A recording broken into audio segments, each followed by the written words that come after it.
What's your name? Shegu Holder. I'm Sujay. I'm the co-founder and CEO of Lelu. Louis. Are you ready to tell us what you're building and get some feedback? Why not? So what's taking so long? We're building the Omni breast pump. Joie enables flexibility and belonging. There is a grid problem in the US and in Europe. No investor will care about that story you just told. I'm writing, $250,000, $500,000 check. He thinks it's expensive. I think it's really expensive to not test it.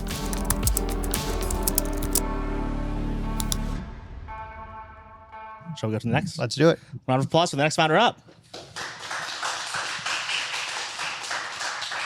Awesome. What's your name? I'm Sujay. I'm the co-founder and CEO of Lelu. Do you have a minute to pitch and receive some feedback? Are you ready? I think so. Go ahead. Tell us, what are you building? Started. Awesome.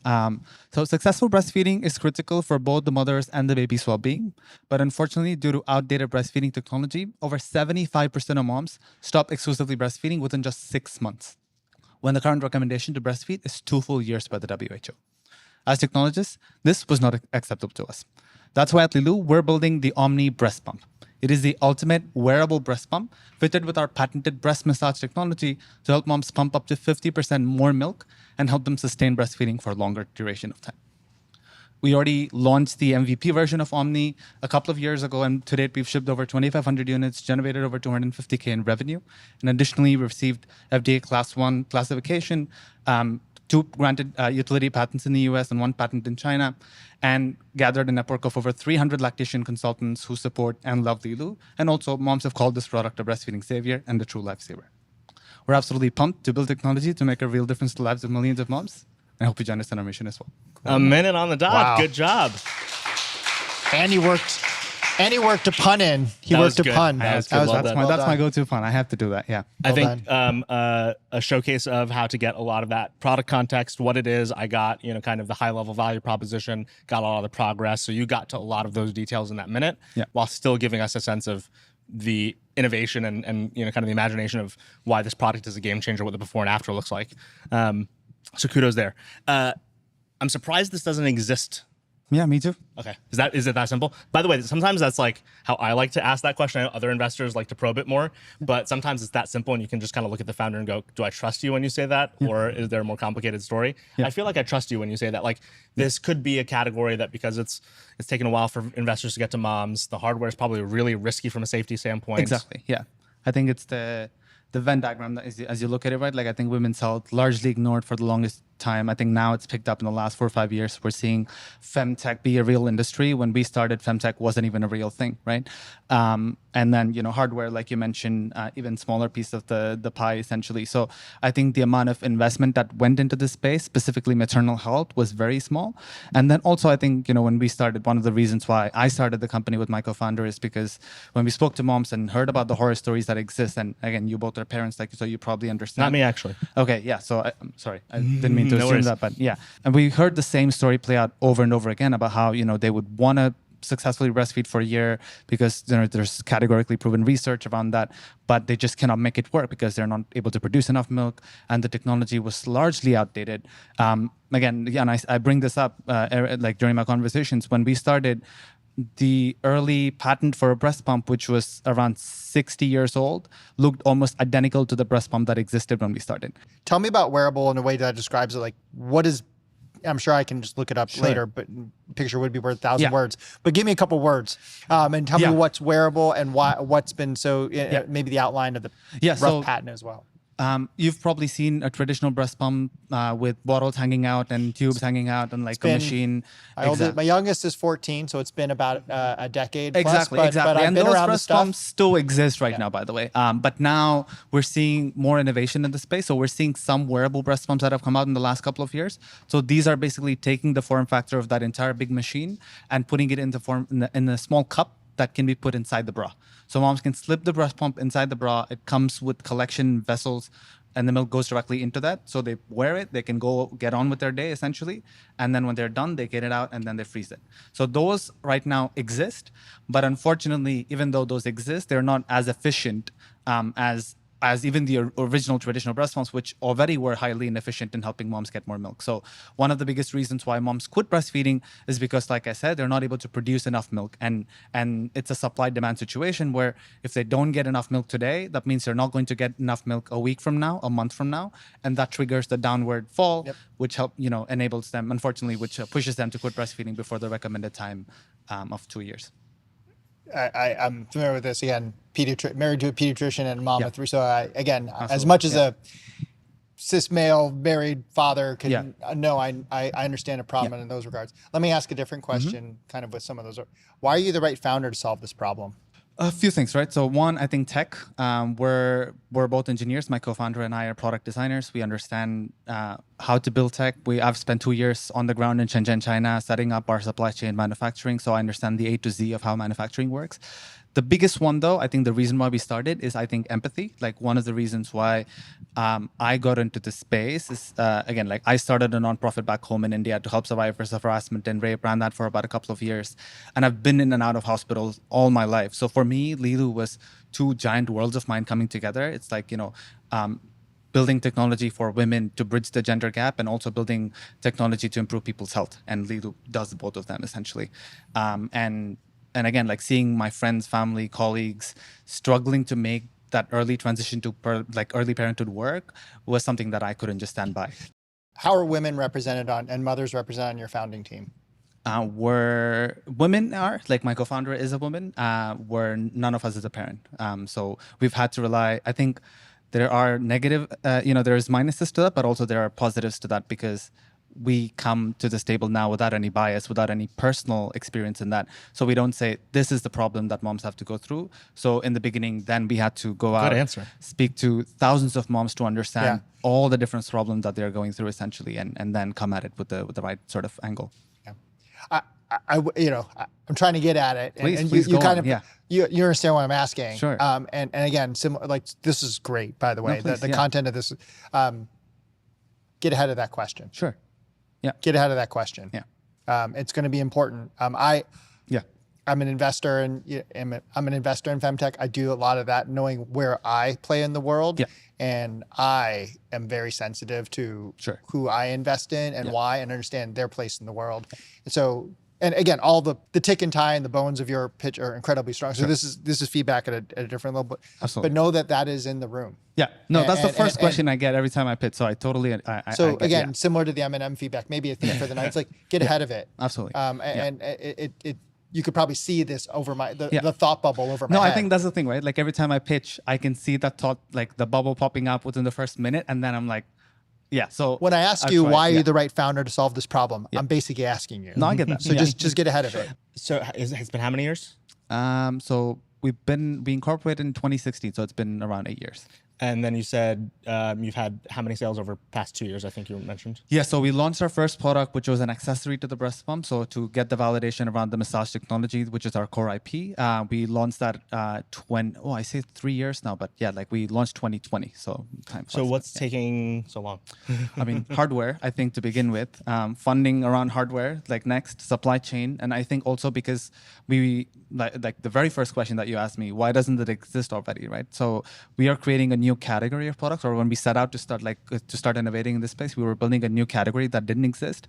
So a lot of it was testing a lot with users and understanding how the product works, like why it works and why it doesn't work. So a lot of user testing and user feedback got into it. So we spent a good 2.5 years just perfecting that technology. And I know that perfection is the enemy of good, and you want to bring the product to the market. But given how sensitive the product is and how closely it moms have to work with it, I think this is another thing that you want to integrate and head off in your pitch. Is to say something like, so we started here. Here's when we launched our first product, and here's where we are today. The reason you want to get ahead of this and frame it a little bit is because otherwise I'm left wondering. So when you mentioned the amount of sales you had over 2 years, I went, seems like a really good idea. Again? Sorry? What's that number again? $250,000. $250,000. That sounds like almost nothing for something that is so compelling and universal, right? So so much ahead for you. But by, again, owning that and saying, here's the narrative, here's what's been taking time, here's what we've been focused on, that allows you to at least own the initial framing, even if there's more concern and conversation about it from an investor's perspective. Make that part of your initial pitch. Okay. Really quick. So let me ask you about the fundraising and round dynamics, or where are you right now in the life cycle? Yeah, so we're raising a seed round right now. So, we've been 8 years, but we've only raised around 1.3 to date in pre-seed. We've been very resourceful through grant funding. We've raised an additional 1.5 million in grant funding to date. So now we're raising a seed round to launch the Omni breast pump. But I didn't even get to it, but we're also building an ecosystem of smart products. We're also building a mobile app to help moms track their breastfeeding, breast pumping Okay, so what are you raising? So we're raising You're about to tell me about a new community. So we're raising 1.3 on a safe note. Gotcha. And then real quick, use of proceeds to do what? Bring both the products to the market, essentially, the Omni breast pump and the Milk Sense, the app. Expand the team, which is going to be very, very important. This should also be part of your initial pitch, and I'll tell you why. Yeah. You're at an inflection point where someone is going, if you succeed, this is the last good price. Sure. You have two products that are almost ready to launch. Yeah. And so I'm sure Mike is going to want your email after this. Yeah. And it's like this moment where if that, if those two products land and you've done the hard work, you've done 8 years of work. Yeah. And so it's great. That allows an investor to go, ooh, I can take advantage of that. Sure. And this is a moment in time. Absolutely. Good job. Yeah. Thank you. Cheers. Yeah.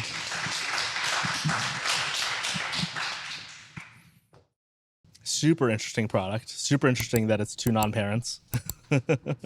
Yeah, and I think that's okay. And he had a good answer. Yeah, yeah. We're fresh. We're not mired by any of the legacy, or and I think that is a good answer. And I think just getting ahead of it is great. It's really a strong pitch. Yeah. Shall we bring the next one up? Let's do it. All right. Round of applause for the next founder up. Hi. Hi there. What's your name? Louis. Louis, are you ready to tell us what you're building and get some feedback? Yes. But first, the name of my company is Nox Energy. Nox Energy. If anyone needs to know. You have a minute. What are you building? Nox Energy is a software that allows commercial heat pump owners to earn money from their devices. So we basically use their flexibility to participate in the imbalanced market. Loads of regulation now are pushing towards the usage of heat pumps. We are projecting a 4 times growth in sales of heat pumps. We are also a high demand in electricity in the next 5 years, which is pushing and creating a higher imbalance problem. For the moment now, you can't win any money when you have any AC system. We are allowing that by taking a share of the revenue that we create and we give it back to the heat pump owners. For the moment, we have a pilot project with a 90,000 square meter building. We have an LOI with Daikin, which is one of the biggest heat pump manufacturer in the world. I'm the COO. I have a background in sales and finance. My co-founder, Axel, has a background in energy. And Martin, the CTO, has an AI and machine learning background.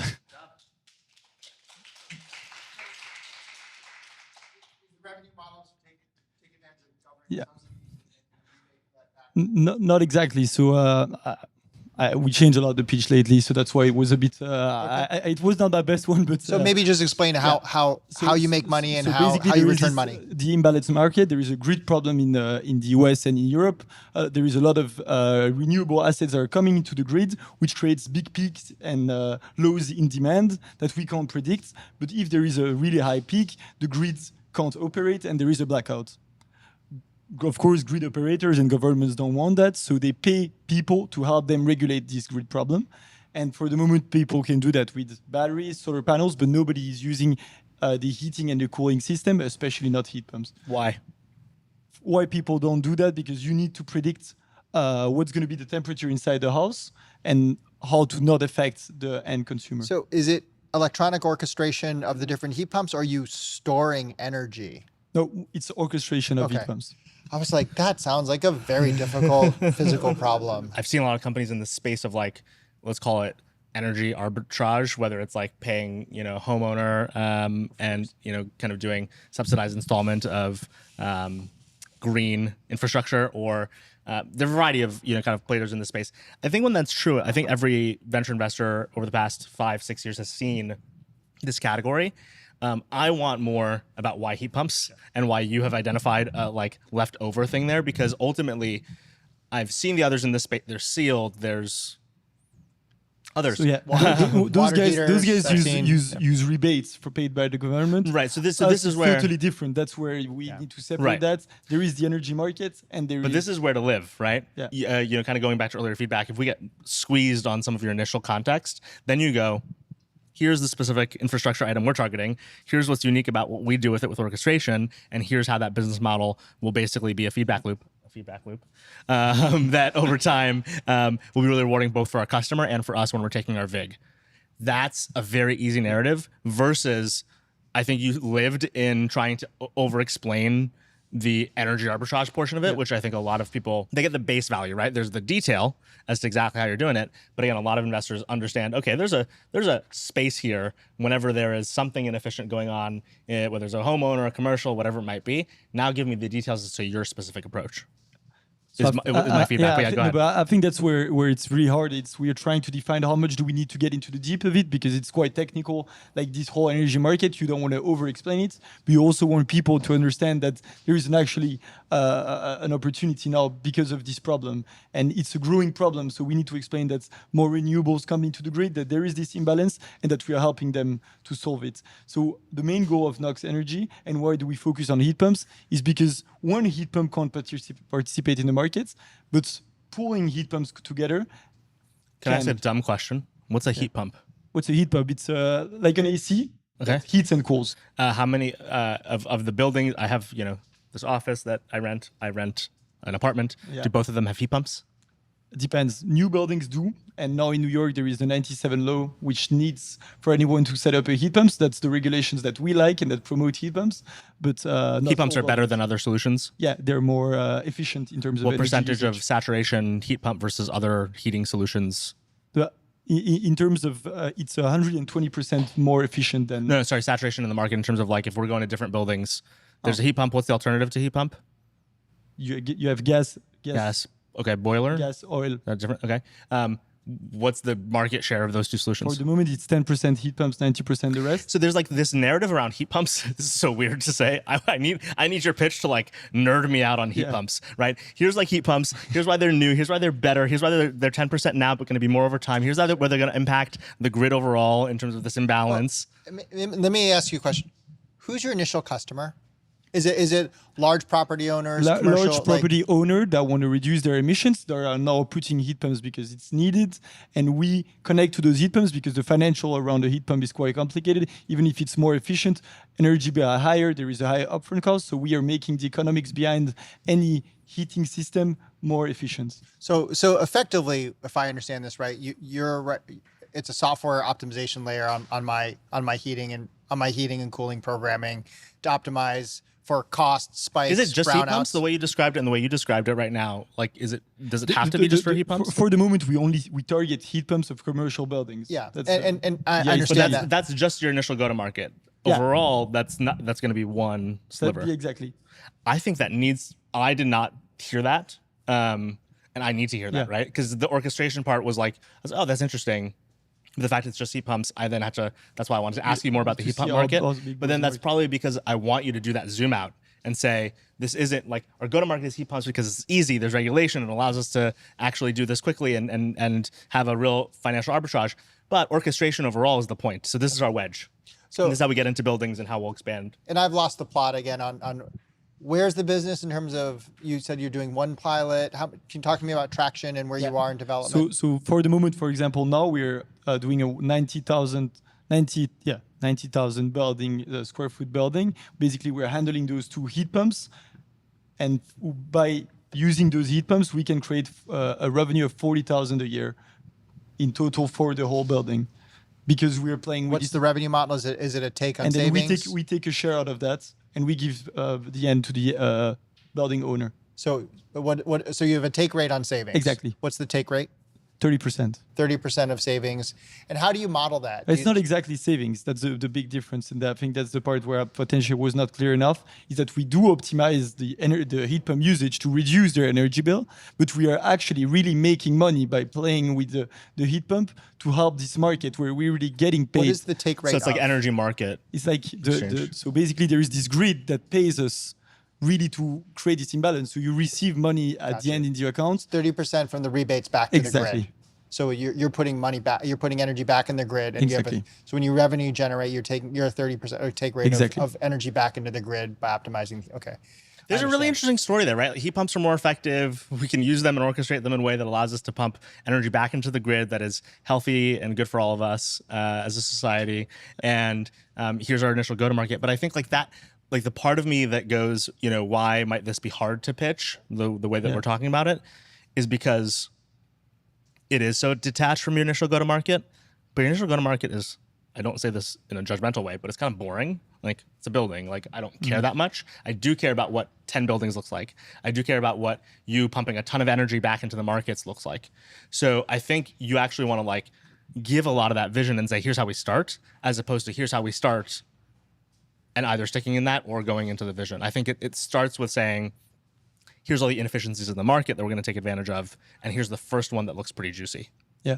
Yeah. I actually, I'm not a huge prop tech investor or energy. I mean, climate, like the question is, if I have is sales. Like, how are you, like, these are hard, you know, commercial real estate. This is a hard market to crack to get large units. And how are you doing that? It's always easier when the software is free. So we are totally free software, and by contacting all those property owners, loads of them who are currently the rate we have is really high in terms of interest rate and like interest compared to the people we actually speak to, not interest rate. But yeah, it's really contacted them property per property. And usually what's very good is that we have big conglomerates of people who have big portfolio of buildings. So that's where we are go to market. So when could we, you have one pilot signed or deployed? Yeah, signed. Okay, great. If it's easy, what's the repeatable sales motion to get to 3, 5, 20, 100? For example, that's with a real estate promoter, and any building now that they set up with new heat pumps, our software will be done. So it's a pilot, of course, to be able to prove that our solution I like this. You can say that works, your channel but partner, basically, any promoter that uses our software in any of their buildings, Nox is sold inside the But whole I thought you were system. saying like almost like it's the heat pump vendors. That would be interesting for you to say like they make heat pumps seem even more valuable. That's what we did. So that's the other deal. That's with Dakin, where we want to integrate inside the system. But that's also it takes a lot of time to scale that because we need a loads number of heat pumps that integrate our system. So it's something that we're in discussion now, but it's big corporations takes a lot of time. Yeah. Speaking of time, we have to stop for time. But thanks for sharing. Good job. Great. Thank you very much, guys. I actually understand this problem from this perspective of heat pumps. It makes sense to me why they pick that versus it's one piece of software. It can optimize in summer, winter, spring, and fall. It's year round. It's a it's where the new credit. I understand that from that perspective. My question is just go to market, right? Like so on one hand, it's very easy. We priced it for free. It's 30% of the take rate. We have one pilot. So somewhere between the two, the answer has to be is like, if it's that easy to sell, you should have more pilots. But this is where, that's why I go to like, it should be more about that marketplace dynamic, because then I imagined already almost before he said it that like, and I don't know if he like confirmed this thought, but you make heat pump manufacturers and vendors want to partner with you from a software perspective because you make their heat pumps easier to sell into commercial buildings and conglomerates. And the only reason I was able to imagine that is because we got to that marketplace thing. So like by giving us that marketplace thing, that larger vision of there are these devices, they will allow us to orchestrate them in a way that allows us to pump efficient energy back and have a take rate. And if we do that at scale, there's all these sorts of dynamics that are positive for us. Then I'm allowed to envision the part that is about the vendor. Yeah, it just that's not what I don't think he described exactly what he's doing. You may have given him a new channel to think through, but I was just trying to think through what the. I mean, and great, we're getting to the things about startups, like what's the repeatable sales motion, what's the repeatable go to market, and we're getting. So this is good. We're getting to some of the stuff that investors and entrepreneurs talk about. This is totally awesome. Shall we welcome our next founder up? Round of applause. Hello. How are you doing? Good. Yourself? Very good, thanks. What's your name?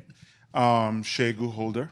Are you ready to tell us what you're building and receive some feedback? Why not? All right, Shegu, you have a minute. What are you building?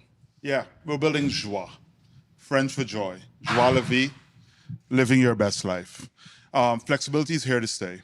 And basically beyond the inconvenience of the office or the isolation of home, working in places you already love.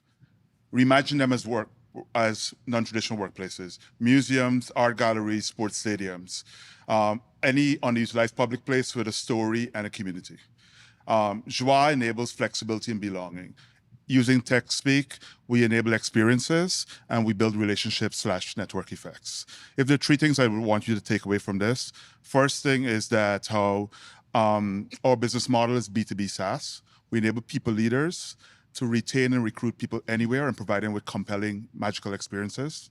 Second thing, Damin, Jason, and myself are experts at digital and physical experiences, marketplaces, and basically SaaS, B2B SaaS. And third, that's how the TAM, workplaces, is the third largest TAM in the world. We call it the $1 trillion opportunity. Oh, I don't know if I was paying attention to time. We are over a minute. Good job. Okay.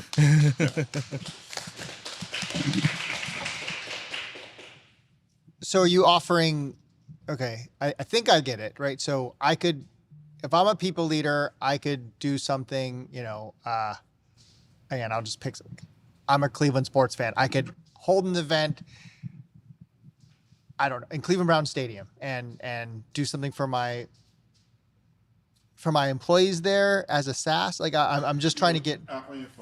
Basically, would be able to go, the employee, you give them a benefit, $100 a month, and they can choose to go work in a place where they can take their kids to work. They can choose to work in a creative space, and Cleveland Brown Stadium would be in this app. And basically, we're the technology only that allows them to. So it's an employee benefit platform. Correct. Okay. And can you tell about, have you sold into this as an employee benefit? Is that, I mean. Yeah, so we're early. We're starting with the PLG motion to make sure we get the product right. So we're starting in Brooklyn, 10 places, trying to target 100 customers. Our aim is to build some metrics so that how we can fundraise after Labor Day. So that's where we are. Have you done so PLG, it was just you talking about product-led growth. Correct. Have you done SLG yet, where you've placed people in? I mean, so sales-led growth to actually have people go through the experience before you're thinking about it from a PLG perspective? My background is 25 years of experience in real estate leasing for some of the largest landlords. I've done the most leasing in Boston for 3 years. And so I've talked to heads of HR, which is taking over the responsibility for places. We went to Transform, talked about 200 people. They're interested. As anyone who's the head of people with employee experience, you're not taking a bet on a startup that's still figuring out the product. So we went back and we got them as advisors to help us and said, let's focus on getting the product done in Brooklyn. And then once we get traction, we'll. Have you delivered any experiences yet? No, we're early. Sorry. We're launching as we speak in Brooklyn now. Okay. Yeah. And you define launch by having to sell, like acquire experiences, package those experiences, sell to a head of HR benefits, deploy it through that employee benefit plan. I'm just trying to understand how you've defined your MVP. So think Airbnb, we're technology only. We've spoken to the Brooklyn Museum, Weeksville Museum, Center for Fiction. They already have people working there, longer term memberships or not at all. We're basically said, hey, here's our vision. They said, okay, bring back the technology. These are beautiful places. They want to make sure it works. We've gone back for them with the technology. We've got an app ready. We're waiting on the Android version to be approved. And basically, once they approve it, we turn on the spaces this month. And the experience you buy is a one-day work day using your subscription. So does that answer your question? It does. I mean, maybe this is just how I'm an old school growth hacker person type. Like, so why, my first thought is like, why wouldn't you, before you write the app, just see if you could deliver the experience before you write a line of code in the app? Yeah, I think there are a couple answers there. One is, as a landlord, I've been the landlord behind Industrious and most of the other groups. So I've seen it. I've been the head of portfolios for Notel, which is the second biggest competitor to WeWork. And also when you spoke to a lot of tech advisors, they said, be aware if you try to build a marketplace, you get too wrapped into SaaS, the marketplace doesn't work so easily. And so that's been our management. So start very small, very localized marketplace. And that's been our advice. And And again, I work in these places day to day. So it's not like we're not doing the experiment. It's happening day to day. Chicago's doing an experiment where any public place in Chicago is being available as a workplace. So we're involved. Again, I'm very involved in real estate. So most of the community who you list as competitors, I've been a friend and advisor to those folks. Yeah, and I'll let you get in because Sorry. I'm still looking for what testing have you done with humans other than yourself or people you're related to that they would want? And maybe it's an easy layup, right? Yeah. And I definitely appreciate experience in terms of doing. But sometimes I think to myself, like for instance, like if I started another consumer fintech, and I've done more than a couple, I'd start from first principle. I started because I have all the experience, and what I did in 2017 at OwnUp and what I did doesn't apply anymore. And in fact, I don't trust my own intuition because of my experience, not in spite of it. And so I'm just trying to get to how have you tested, even if it's a quick test, and you know that the market wants this experience, and that's where I'm just trying to get my head around in this. Yeah, I guess I want to make sure I'm answering your question. Yeah. In the future of work, there are about 100 influencers. I've talked to them about what they've done at their companies and what they find issues with existing models. 2 is I've worked with others in different places. I've interviewed people who work in these places, not co-working. I think it's easier to say no. Okay. And I think you're not accepting no because there's more that everyone wants out of this pitch. So he's asking the same question of what's happened so far? And you're saying nothing yet, chill. And he's going, I'm not going to chill. But it's not because he needs the answer, even if he says he does. It's because there's other stuff that is weird about this so far. We got to 3 things that are weird. Yeah. You're not B2B SaaS. You can sell B2B SaaS as your employer-facing business model, but you are a marketplace. Your ability to curate and list experiences and have supply and demand meet is essential to your product. You are a marketplace. You should embrace that fact. Yeah, sorry, I said B2B SaaS enabled marketplace, like Airbnb. So got it. Okay, I might have that's why I mentioned it like Airbnb. We are truly maybe don't do that because it's such a long label. I got lost in it. So I didn't want to get wrapped in. But second component is you did none of the credibility building in your initial pitch, right? We want to hear no-tell. We want to hear industrious. We want to hear that because it allows the shortcutting of questions. I honestly think those were the answers Mike needed, but you weren't giving them enough as the answer or as your pitch. So he still berated you of what have you done so far? And your answer is, I've been in this space, man. I have the credibility and I'm about to do my launch. Yeah. But you weren't giving it succinctly. And so he's still going, give me something, give me something. So that's the second thing. Embrace, you said it 3 times in the first episode we did together. Be proud of what you've done. Or take credit for what you've done. Yes, take credit for what you've done. You're not taking any credit until the beef until the back and forth afterwards. The beef. So that's the second thing, right? And when you and I have talked about this, which we have, that you've led with your credibility in opposition. So really embrace that fact. The third thing is you're not talking about my favorite thing. What is the experience? And so this is where you're an experiences company, right? Correct. And so I want to hear, you started with this whole mission of flexibility is here to stay in different formats. But a lot of the models haven't worked in, kind of embracing flexibility and offering it either B2B or B2B2C or B2C. One of the reasons that a lot of these models haven't worked is people aren't just looking for another place anymore. It's not a box in a WeWork. Yeah. They're looking for something more like what Airbnb is building with experiences. So whether you want to go to Yankee Stadium or when you want to go to your favorite restaurant to work, whatever it might be. So I can double click on that. It was a minute. So there's a group called the World Experience Organization, the best people in the world to do this. We had a meeting in New York, and the vision we want to build, again, we have no money, nothing, right? So is basically we are going to Yankee Stadium. I'm going to Yankee Stadium. I know you. I could invite you in the app, basically within the app. So that's a feature to build viral growth. While we're doing the thing where we're going two into the there's the high level and the bottom level. I'm trying to get to the experience. So we're there physically in a box working. While they're in the box, we have a week title we all care about, basketball or the Knicks, or whatever sport it is. We basically over coffee we could talk about that. We being deep fans, we relate to it. Let me one last thing. No. Sorry. Okay. That wasn't my point. Yeah. So no investor will care about that story you just told, right? Like the idea of like me and you at Yankee Stadium getting along with each other is like the folly of WeWork. That was like the whole value proposition that fell apart. That was what was valuable. What's valuable is the idea that an employer says, you want to work somewhere, but you don't want to work somewhere boring. And so we offer as a benefit, you get credits and you get to spend it how you like, and you might spend it in particular and creative ways because you, as an employee, want experiences, not a WeWork box or a shared desk anymore. That's not the standard. We set a different standard. And so we go to employers and we say, hey, your folks who are remote, they still need something. And so offer them these curated experiences. They get a credit system that's going to refresh and roll over and whatever else dynamic-wise.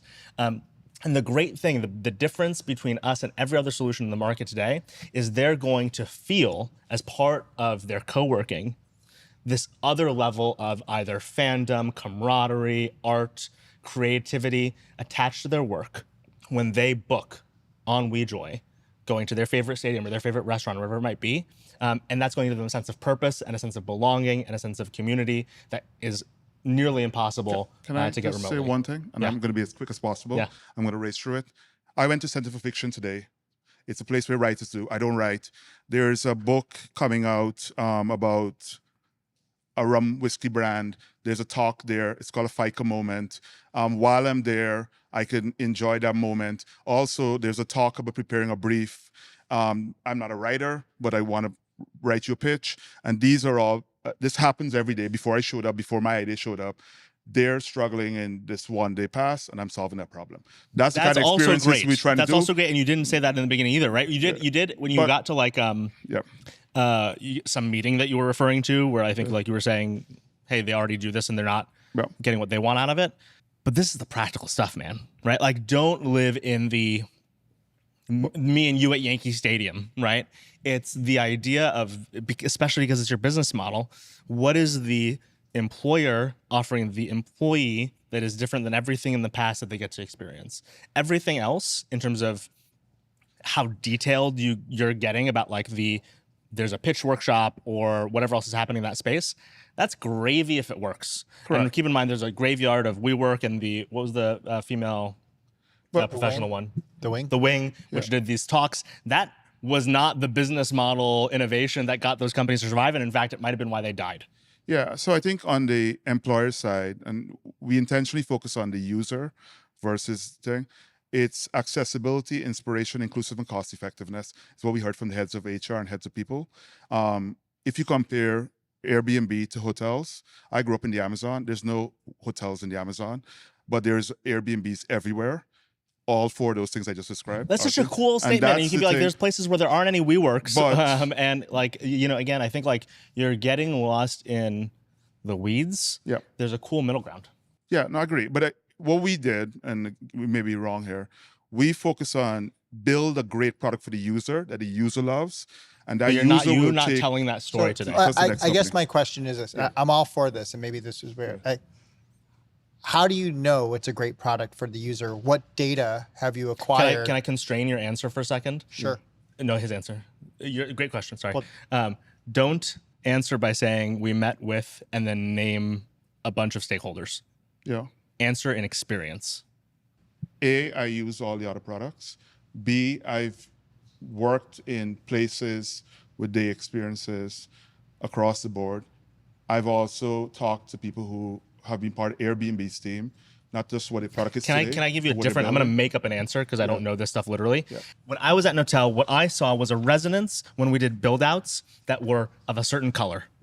When it was Notel branded, or when our customer greenhouse had leaves on the wall, and when our customer Warby Parker put glasses on their glasses, what we saw was our most happy and retained customers that kept buying from us were employers who felt we were doing something for their employee alongside the build out. There's this moment where instead of WeWork getting Ramp getting a floor at a WeWork and every WeWork floor looks the same, we were actually the pioneers in saying, actually, the build out should be custom to your company. We're getting an interior designer in here. We're going to treat this differently.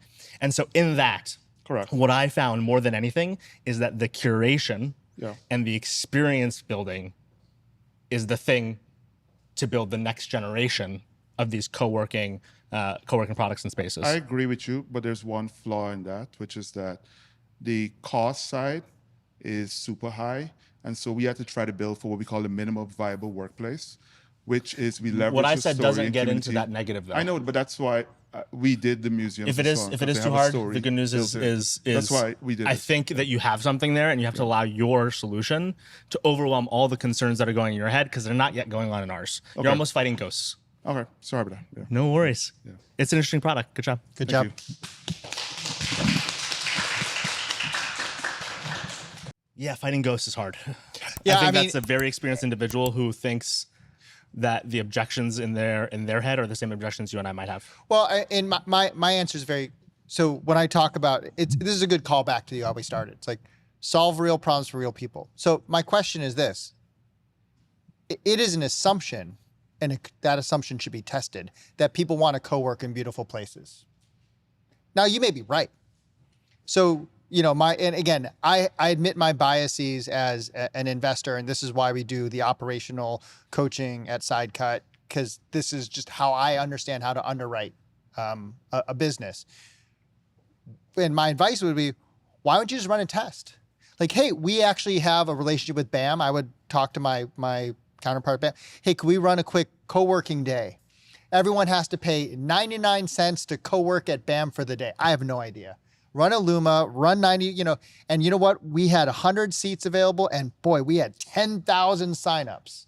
And then we did one, we did one at Yankee Stadium, and we got to do co-working in the box at Yankee Stadium, and we did another event. We did 15 events. We had a 10,000 capacity total, and we had 150,000 signups. This is why we're going to market. Like, I would test these because I have all this experience and like, gosh, is that true? I need to check my own assumptions. I want to be able to see the test and learn pattern because for me, that reduces my capital exposure. I'm writing, $250,000, $500,000 checks. Like, he thinks it's expensive. I think it's really expensive to not test it. Think about all the lines of code, commits you've written, QA you've done, but like versus maybe I had to eat, maybe BAM wanted $1,000 or $2,000 to secure the space. I could test that tomorrow. And if I pay them $1,000 and I don't get any, I get only 5 people showing up, great. I'm out $5 minus, I'm out $995. And I know, and now I know, and I don't have to write a single line of code. Yeah. I tell all my founders, sell, design, then build. Yeah. Build last. Building is expensive. Everything I've ever built has been via email or some proxy before it's been a product of a kind. Okay. Now it's time for selection, concept and pitch. And for me, it was Lelu. I think in terms of both, for sure, pitch definitely the most buttoned. In terms of getting through all the bases and managing it. This is with all my biases out there. Like, I am not a great hardware investor, right? Or wearable, like physical goods. Like, that isn't my domain. So this is why I have some reticence or hesitance to say that. But that's, from a perspective, that sort of is where I'm probably leaning. For me, also Lelu, I think just, kind of just a very well-crafted narrative and understandable problem space leads to, kind of your brain going, okay, I get why this needs to exist. Whether or not it's this company is a whole other question. Concept, I think, as much as we struggle on the pitch side, I think Bridget Health. I think the really interesting thing, this is like the second or third of a type of healthcare pitch that's been fascinating to me. It's this idea of like these experiences being reimagined, whether we're in the hospital, whether we're in a doctor's office, whatever it might be, and saying, hey, there's this discharge moment, there's post-care, there's this idea of not having compliance be an issue in long-term outcomes. And so I'm fascinated by all sorts of concepts in that space. And I think Bridget Health, from that perspective, would be really meaningful. Yeah. You know what's interesting though is like separating concept and pitch are not. I find that a difficult distinction because here's why. Particularly at the pre-seed level, whatever you're building today, I will bet you if you achieve exit or IPO status, it won't look anything like the product you have today. So I'm really underwriting the founder and their thinking and the pitch. I have a slight bias towards that because what I'm really understanding and trying to get a feeling for is how do you think through learning cycles? How do you think through stimulus, feedback, capital, stimulus, feedback, and making that as I know feedback feedback loop. I got it. Dang it. You did. Hold. I was trying to do the punchline. You beat me to it. No, but that's really what I'm underwriting. The learning cycle that you're going through, and you need to be in the area and vertical, but I don't think you're going to have the solution dialed. In fact, I almost believe you won't. That's one of the hard things of what dissuades me from being a hardware investor, because you kind of have to be in. But I think the pitch is really, I don't want to underweight the pitch always, as just like, optics. Like it is a big substantive part about the investment decision at the pre-seed level. Well, even in hardware, by the way, it's more true. You're right that like they wind up with what they initially built, but like there's the example of what was it called originally? Ring was like Doorbot, and it was like real estate agents could unlock doors. It wasn't right. Am I remembering? Like that was not a security camera company at first. It was more like Latch, I guess. Right. And so there was a physical product that did a thing, and that remained. But how it did it and what it did in the market transformed tremendously from the initial pitch. This was awesome, Mike. Round of applause to you for all that fantastic feedback. Thank you. Thank you for having me. Round of applause to all the awesome, brave founders who pitched their vision today. For sure. Round of applause to the Feedback Loop team for putting this together. Yeah, great job, team. And my final shout outs are to everyone in the crowd, founders and otherwise. Please tweet about it, share it on LinkedIn, subscribe to the YouTube, the Spotify, the Apple Podcast, where else are we? We're Amazon Music, if you listen to podcasts there, which is weird. Pocket Casts, an RSS feed. We're in the early days of this thing. The qualitative feedback has been awesome from people in the room, from initial comments that we're getting online, from investors who are watching it, founders who are watching it. And now we want to take that qualitative and turn some quantitative. So, and shout to you, for being a big part of the New York ecosystem of putting this together. I've, heard nothing. It's a real credit to you and a service you're doing for the New York ecosystem. So please continue to do that. So appreciate it. I don't feel like you get a shout for that, but I want to give that to you. Thank you. Thank you. Love doing it. With that in mind, have a fantastic Monday, rest of your post-July 4th week. Hope everyone energized, recharged, whatever they're building, they're going to tackle with gusto here. And if you took too much time off, now's the time to build. Rest of the week, you're responsible. Let's go. Good night.